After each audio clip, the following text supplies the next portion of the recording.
After getting the 100% ribbon for Resident Evil Requiem, I wanted to play something a little different. Step away from the survival horror, the zombies, and maybe touch some virtual grass and have some adventure.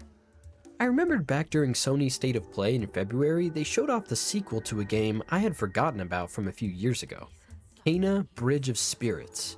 Watching the gameplay, this game really gave me a PS2 era vibe, like Jak and Daxter but with a beautiful Pixar-ish art style. And with the sequel coming out, this felt like a great opportunity to finally give it a shot. And for the most part, I'm happy to report this game was exactly what I was looking for. Magnificent vibes, cute creatures that help you on your journey, and a heartfelt story that's simple but effective. However, there was one thing about this achievement hunting experience that caught me off guard. I'm gonna lose it, bro. I am losing my goddamn mind. This game can be really hard.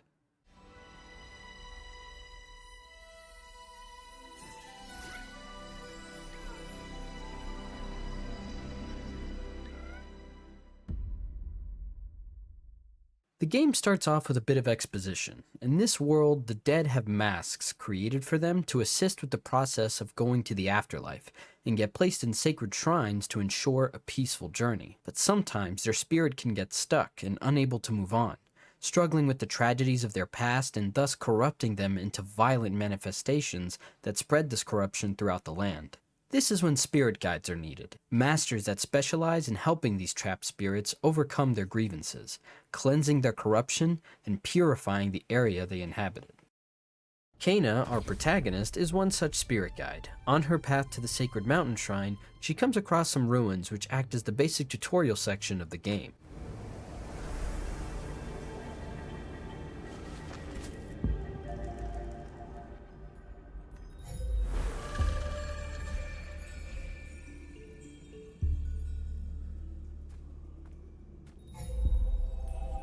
Sick.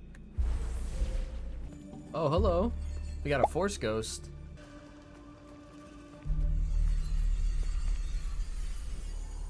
Why have you come?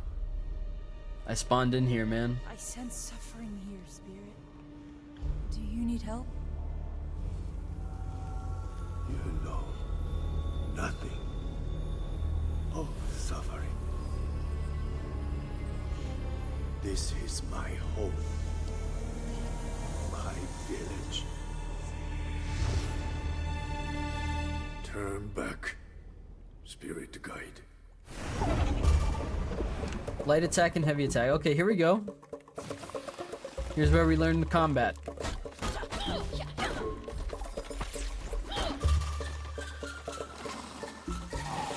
Oh, shit!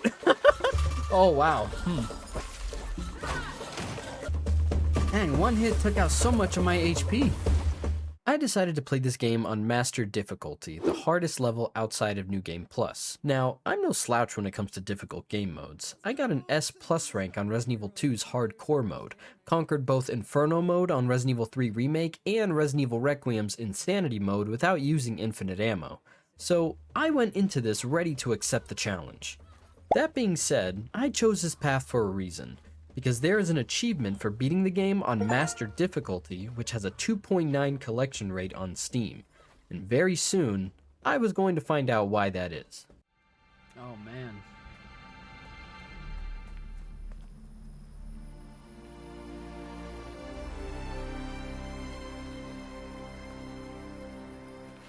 I gotta say, I really like the music right now. Who are those little guys? After our first encounter, we come across a couple spirits chasing after a rot wisp, but they spot us and blink away. We make friends with the little guy and unlock our first achievement. Oh, hello. Hey, we got an achievement. Found a friend. Find the first rot. They're so cute.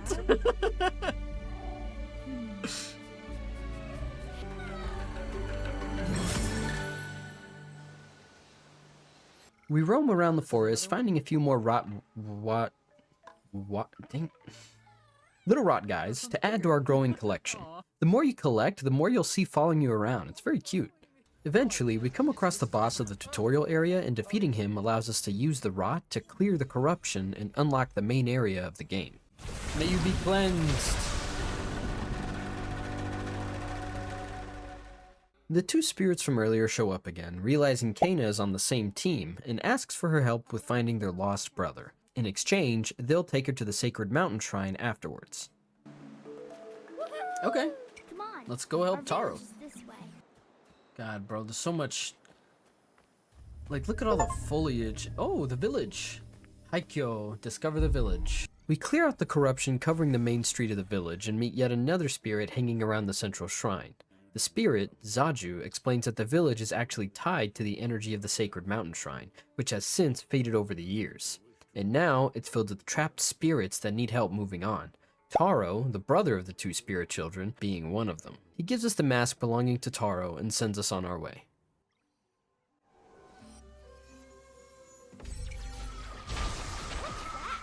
That golden light is a fragment of Taro's spirit, which will guide us to where his last known location was, but not before unlocking a few achievements along the way.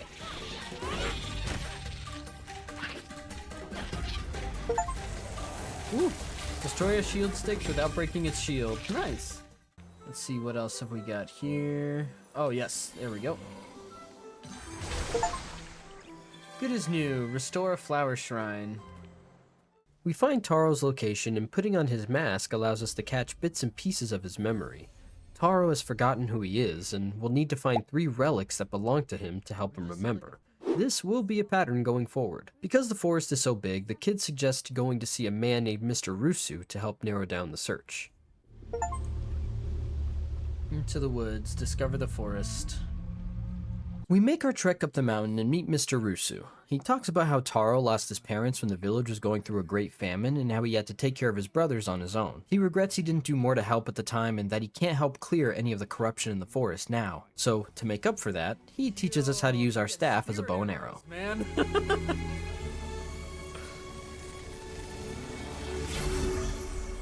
That's so sick. That's freaking awesome.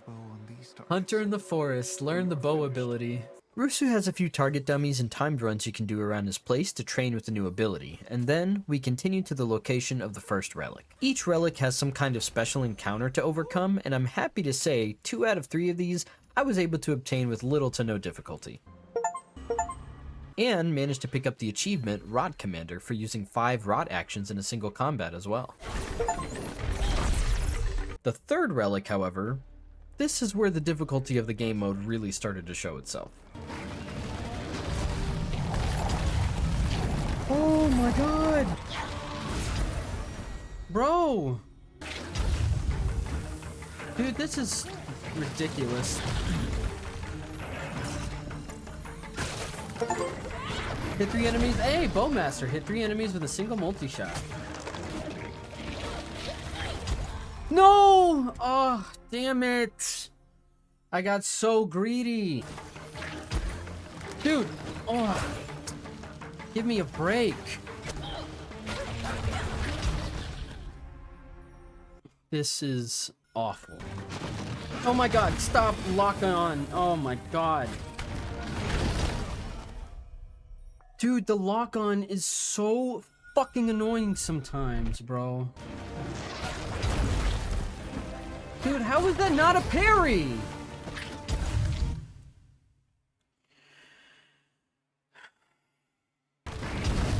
Dude, that's when I think I have the tell. I am so oh my god, I'm getting so frustrated. Dude, I'm gonna fucking lose it, bro. What made this fight so difficult was having to deal with the little axe guys infinitely spawning while also trying to take down the Guardian. One-on-one, the Guardian isn't so bad as long as you parry and dodge correctly, but with his henchman being a nuisance the entire time, you basically have no room to breathe. I'm gonna lose it, bro. I am losing my goddamn mind.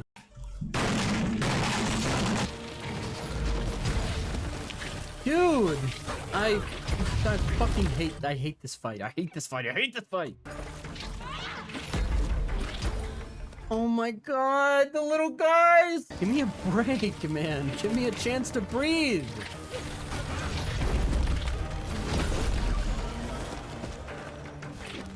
God, bro! Come on, stop! Dude, what is the camera doing? Move to the right, please.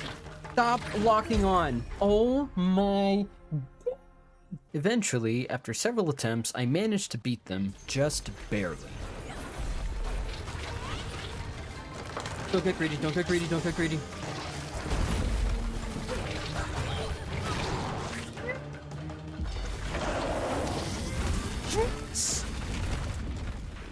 Oh, fuck you! Fuck you! Oh my god, dude. My freaking hands. Oh. I need to shake this off. Alright, let's go. Taro's Regret. Find Taro's Lantern Relic. Dude. That boss sucked. With all 3 relics in hand, we go back to the forest where Taro's spirit is waiting for us. Placing each of them down in the spirit circle summons the boy, but the corruption takes hold of him and turns him into a badass monster that we need to take down. Oh my god. Thankfully, the fight wasn't nearly as bad as the Shrine Guardian, and while I did die a few times, it was a heck of a lot more enjoyable. Bro has 2 phases, and it's a traditional 1v1, so I had a great time in comparison. Oh! Oh my god!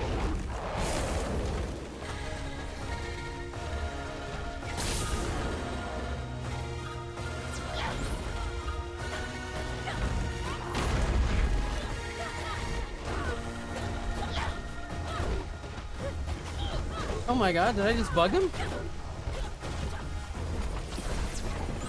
Let's go! Destroying the corruption frees Taro's spirit, unlocking an achievement as we approach him. Taro tells us his story, how he was fishing for food for his brothers one day until an explosion at the mountain shrine corrupted the forest, and he was no longer able to find them. Kana reassures him that it's not his fault, and the 3 brothers finally reunite.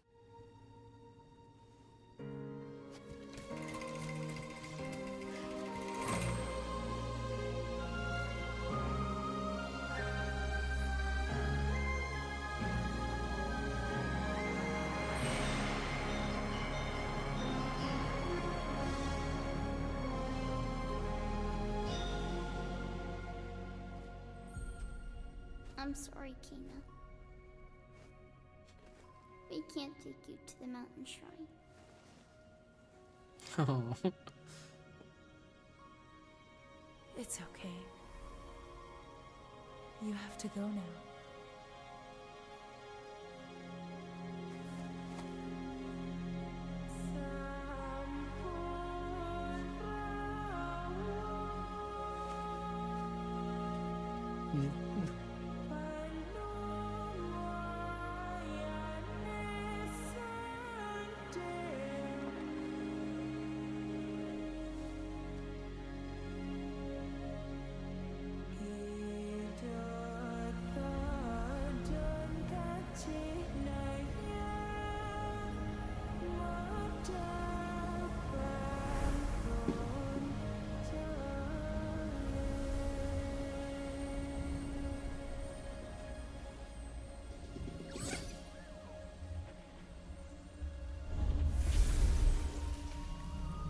Man, that was beautiful. We go back to the central shrine and speak to Zaju, who tells us of a skilled woodsmith named Adira who once lived in the village. Her spirit is in trouble, and to progress we'll need to help her like we did Taro. Zaju gives us their mask, and we use it to open the path to the fields, which then gives us access to the storehouse.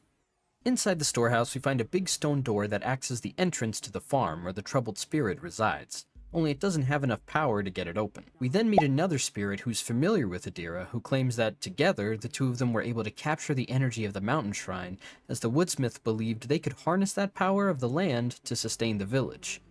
She also tells Kana that because of her powerful connection to the spirit realm, she can gather that spirit energy from within herself and make spirit bombs, Goku style.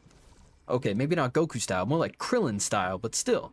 So we unlock that ability and the achievement that comes with it. Harness your power, learn the bomb ability. Using our new ability, we solve some basic puzzles and get the door open to enter the farmland area. What is that? Dira, what Whoa.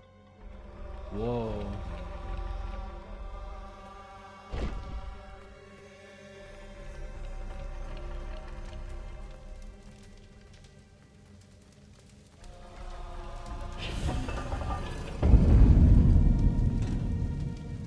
Everything changed when the Fire Nation attacked.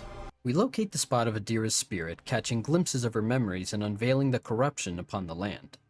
We unlock an achievement for officially discovering the farm, and much like we did for Taro, we need to find 3 relics belonging to Adira to put her spirit to rest. I began my search by trying to figure out a minor jump puzzle, which, as you can see, I am very good at.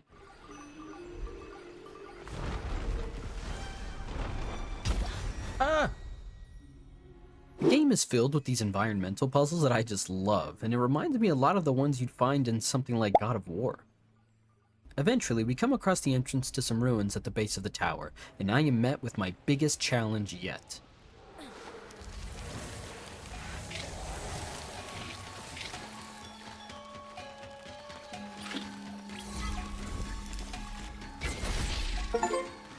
Ooh, piercing blow. Hit 3 enemies with a single rot-infused arrow.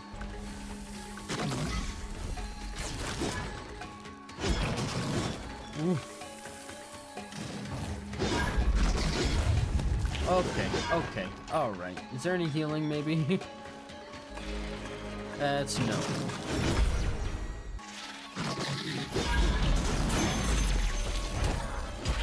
Oh my god, dude. These stupid shield bastards, man.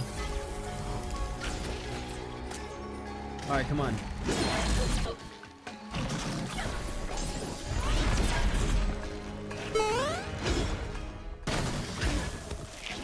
Oh my god!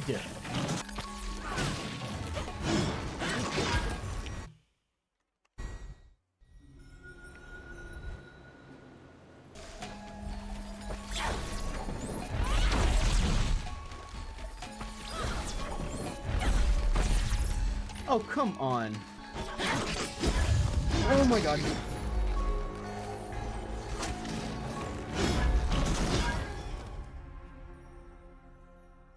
It is 12 o'clock in the morning. I'm trying so hard to not scream right now.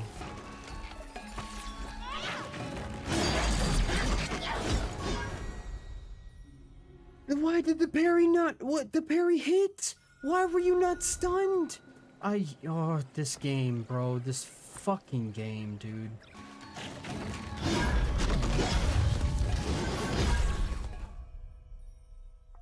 This isn't even a boss, bro. He's just a mob. Oh my god, dude. Leave me alone. You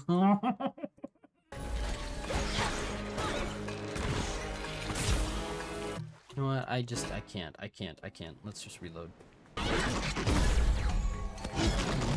What?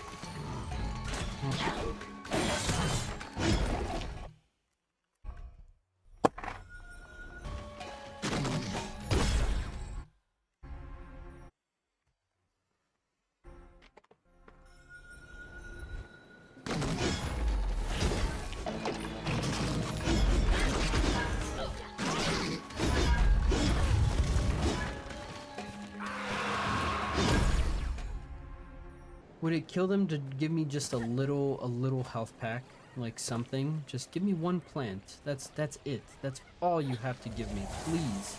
The fact that there isn't a health plant down here means that on regular difficulties, this should be no fucking problem. And that's madness. Oh! No! No! No! No! No! No!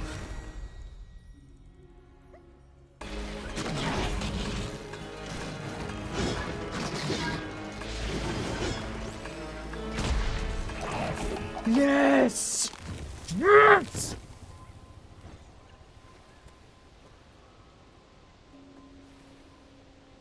That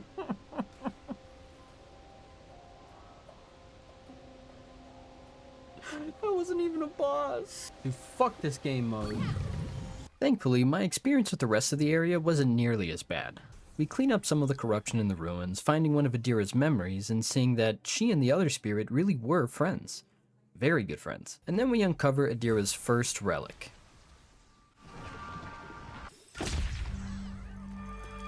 Whoa.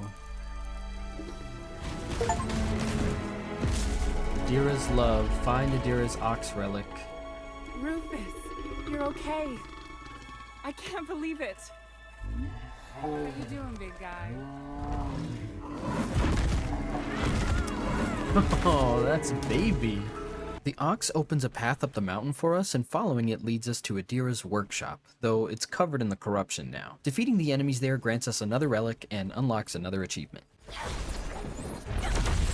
Yes! Yes! That's 2 down, 1 more to go.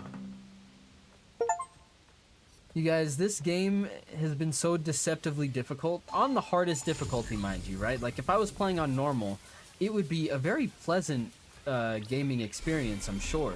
On master difficulty, this game has been truly rage-inducing. Because some fights are just so unfair, and you can't... Well, okay, it's not unfair, it's just a massive skill issue, and some of it is stupid. I should be able to heal whenever I want, okay? Or health should just drop off of enemies or something. Like God of War. Like, this feels like God of War. Like, the combat-wise, right? But everything kills you in, like, 1 or 2 hits. Parry windows are so small. Holy shit, dude. It pisses me off. Game bad because I'm bad at it. Based. No, I mean, yeah. Yeah. This is true, it's me. We continued our search for the last relic, fighting tons of enemies underground. Probably just hang out for a little bit. Oh, quick draw. Hit 3 critical spots in 3 seconds. Nice. Dude, what? Why? Why does the lock-on work that way? That's so stupid. Why? See, and then it's going for the head. Why?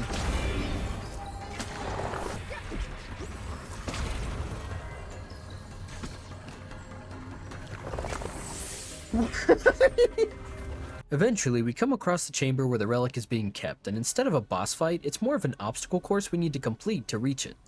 I'm a sucker for stuff like this in games, so I really appreciated the change here. Damn.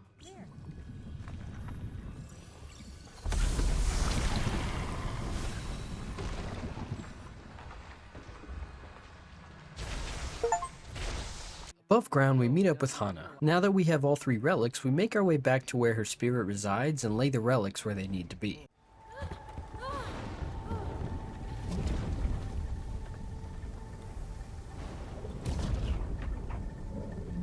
Damn. We climb up the spire and find Adira at the top, only like Taro, the corruption has a hold on her, and we'll need to defeat them in order to free her spirit. Yo, that's fresh as fuck. Despite dying multiple times, I enjoyed this fight. In fact, I'd go so far as to say it's my favorite boss fight in the game. It's a little gimmicky and they do spawn minions as well, but I enjoyed the challenge, and both phases were a lot of fun. Yeah! Yes! Ah!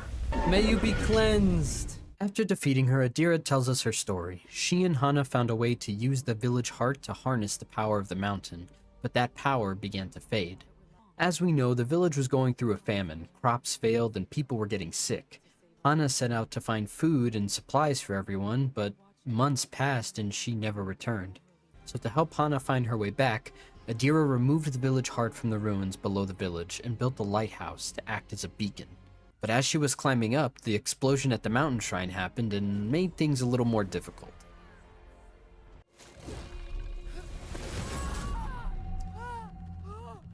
Damn. Somehow she was able to manage it and remained there, waiting for Hana to find her again.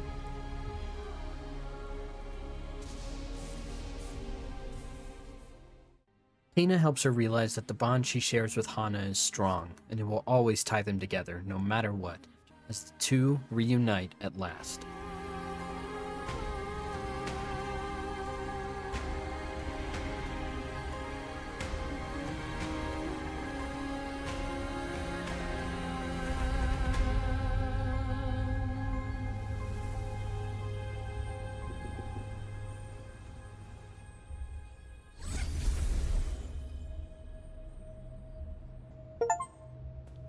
A heavy hammer. Defeat the corrupted woodsmith.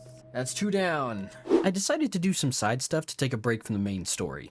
I delivered some spirit mail, cleaned out the docks, tried a few shrine challenges, they're pretty fun. Unlocked an achievement for killing a few moths with a bomb. And I tried out one of the combat challenge chests. This one wasn't too bad. Wait. Oh no. Nah, with more space to maneuver around and already knowing his moveset, beating this one was less of an issue. Returning to Zaju, Kana mentions noticing a creature in Adira's memories, believing it might have been connected to the village's troubles, and asks if there was any way to drive it out. Zaju claims the village leader Toshi also wondered this, and struggled to accept the will of nature as the village began to fall apart. We've already met the village leader on our way in, and naturally, he's the last soul we need to assist with moving on. Zaju gives us his mask, and we make our way up the mountain to face him. Like the previous 2 spirits, we catch glimpses of Toshi's memories, but the chaos was too much for Kana to bear, and she's forced to rip the mask off. Toshi appears and commends Kana on how far she's come, but believes she's hiding her true intentions of being here. His power is far stronger than both Taro and Adira, and with a concentrated hit, he sends her off into the spirit realm. It's here that Kana sees a memory of her younger self, looking for her father amidst a crowd of spirits. Her younger self asks her to carry the staff to help her father find his way home, and as a force tries to take her, she clings on with her own strength before focusing herself and dashing towards the gateway, bringing her back to the central shrine in the village. Zaju explains that while Toshi is powerful, he only won because corrupt spirits feed on the inner conflict of others. It's here we learn Kana's father used to tell her stories of the sacred mountain shrine, and after he passed away, she set out to find it with the hope of becoming a better spirit guide. If she helped enough spirits find peace, maybe he would be able to see her and be proud.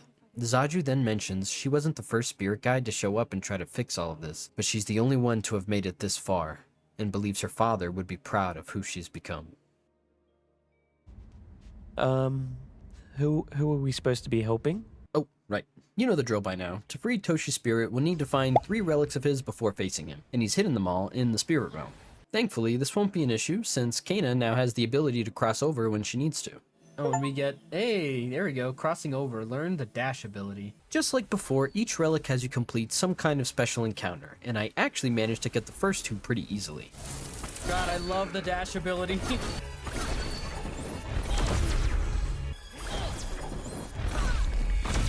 Yeah! Oh, first try! Toshi's Sphere. Find Toshi's Incense Relic. Oh! Oh, shit! Oh!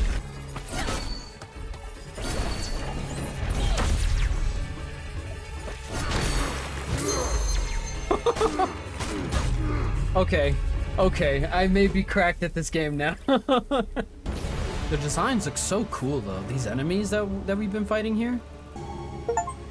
Toshi's Love. Find Toshi's Village Crest Relic. The third encounter did give me a bit of trouble.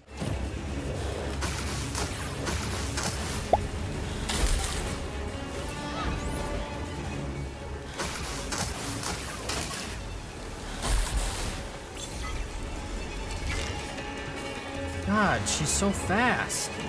Do I have to parry that at her? Oh, there we go.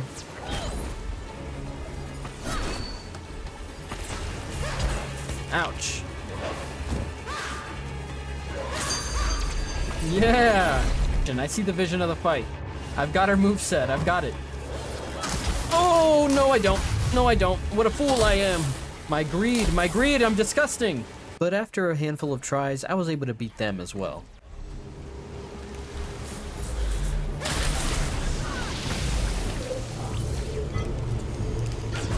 Yeah! They were strong though. They were definitely the strongest of the relic holders for Toshi's fights. Toshi's Regret. Find Toshi's Harpoon Relic. I also managed to snag an achievement for using the game's photo mode. Say cheese. Capture a picture in photo mode. Nice. Now that we have Toshi's relics, we head back up the mountain. Toshi comments on Kana's will being strong and that he took the power of the mountain shrine to save his people. Kana tells him they can save the village together if he just lets go, but he of course refuses, so it's time for round 2. I did die a few times, but honestly this fight wasn't too much trouble.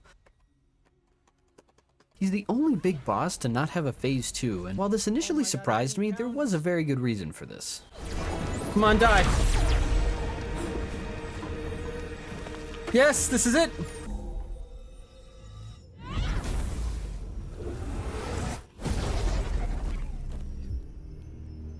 Oh shit, it didn't work.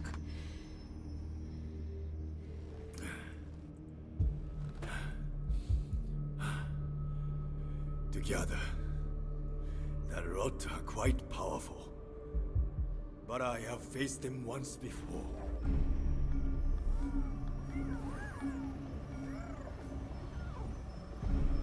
You may think you know these creatures. Let me show you their true nature.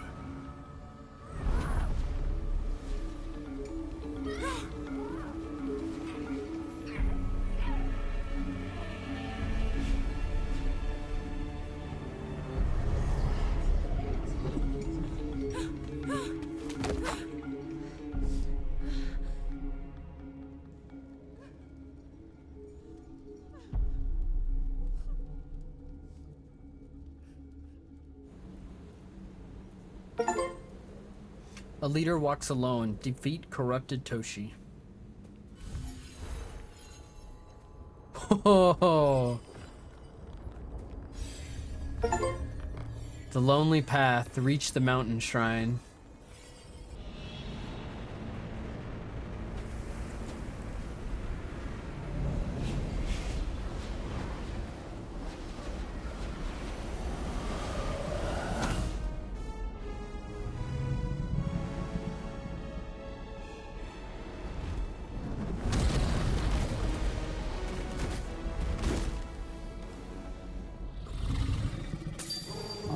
Corrupt rot god. There you have it, the reason Toshi didn't have a second phase. Our final boss is the corrupted version of our little rot guys, with a whopping 3 phases and 2 sub-phases in between. On paper, the fight is honestly very cool, serving as a test of all the stuff you've had to deal with on your journey, from big bosses, to mob fights,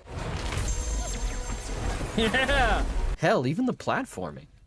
And on any difficulty other than Master, this fight can be considered cinema, a beautiful finale. But this is Master difficulty. And good God, did this fight piss me off.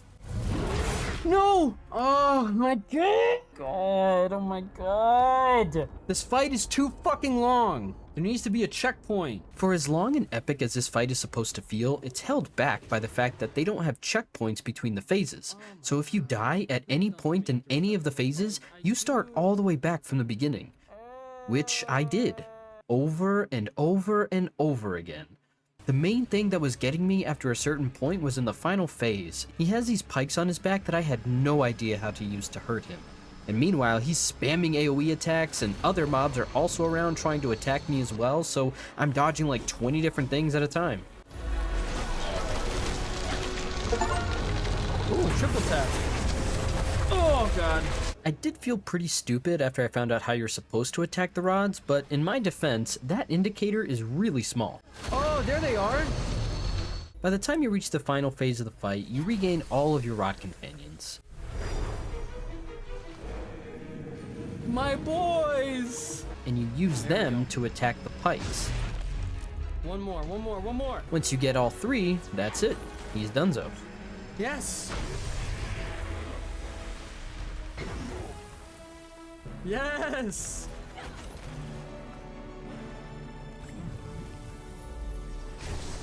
Yes!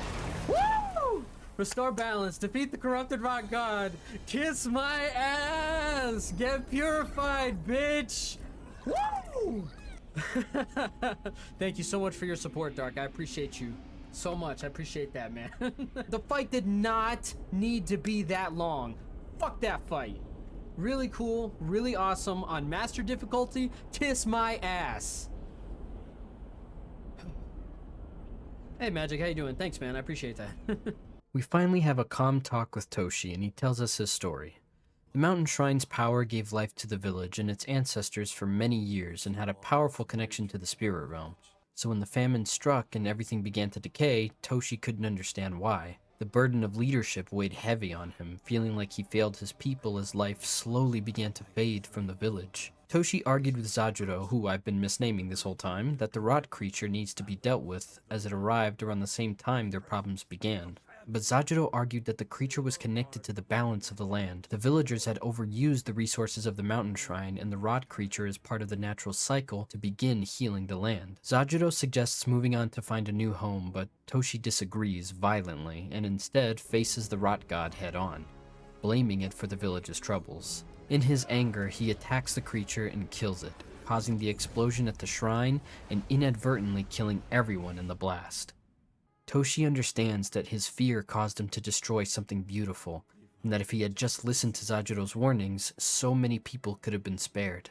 Kana apologizes, saying that kind of grief can imprison us, and it was time for him to forgive himself so he can move on, and the land can begin to heal. Zajuro offers him a helping hand, and the two pass together.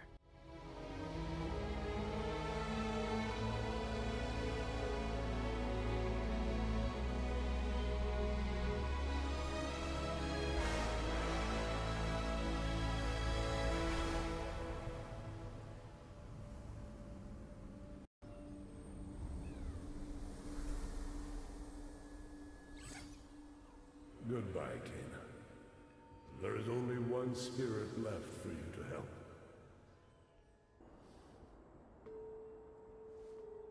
Goodbye, little friend.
Hey, we got it! Master Spirit Guide. Beat the game on Master difficulty. Wow, so it just ends right there? What a game, man.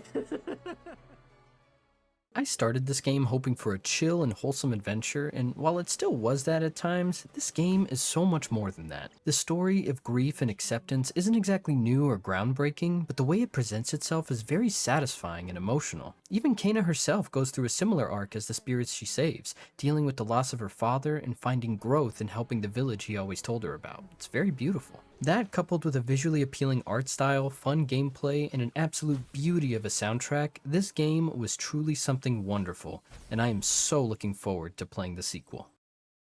But our journey is not yet complete, because we still have 10 achievements left to get for the 100% Platinum Ribbon, which means we've got some cleanup to do. I decided to start with the combat-specific ones first, since those were likely going to be the most trouble. Return to Sender was my biggest concern just because the parry timing on the mage's bomb can be a little tricky, but there's a challenge chest in the village that was very useful for this, since it spawns both a mage and swordsman every time. The swordsman is aggressive, and the mage can continuously spawn enemies as long as he lives, and I had to kill the mage with his own bomb within a minute and 30 seconds. It took a few tries, and during one of my attempts, I was able to get sharpshooter. Then, shortly after, I managed to get return to sender. Yes, finally. For triple threat, I used a different challenge chest, fighting the little axe guys enough to get their HP down and then landed a parry to get them all at once.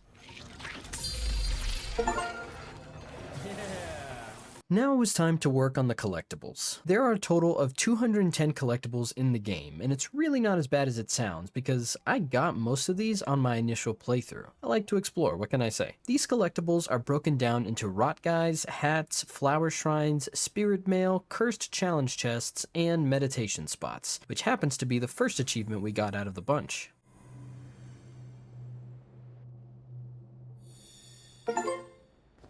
We followed that one up by delivering all of the spirit mail, which I think as a concept is really cute because each time you deliver some spirit mail and clear out the corruption there, the spirits thank you for it.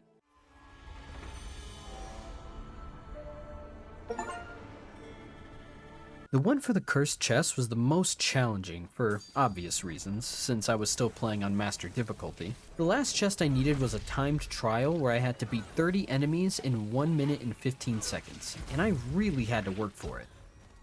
But hey, if you beat your head against a wall enough, eventually, you're going to break through.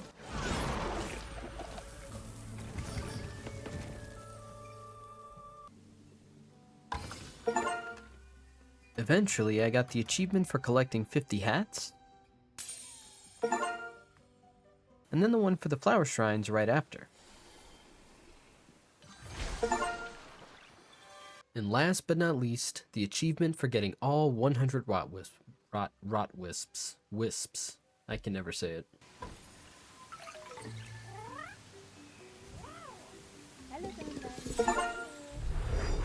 So now we have one final achievement left to get, which is to unlock all of the ability upgrades. I'm not gonna lie, I was kind of surprised I didn't have this one yet, but as it turns out, I was about 40 points shy of the amount that I'd need to buy the last upgrade, and I really wanted to be done with it. So I looked up a quick farming guide and just kept reloading till I reached 300. Very underwhelming.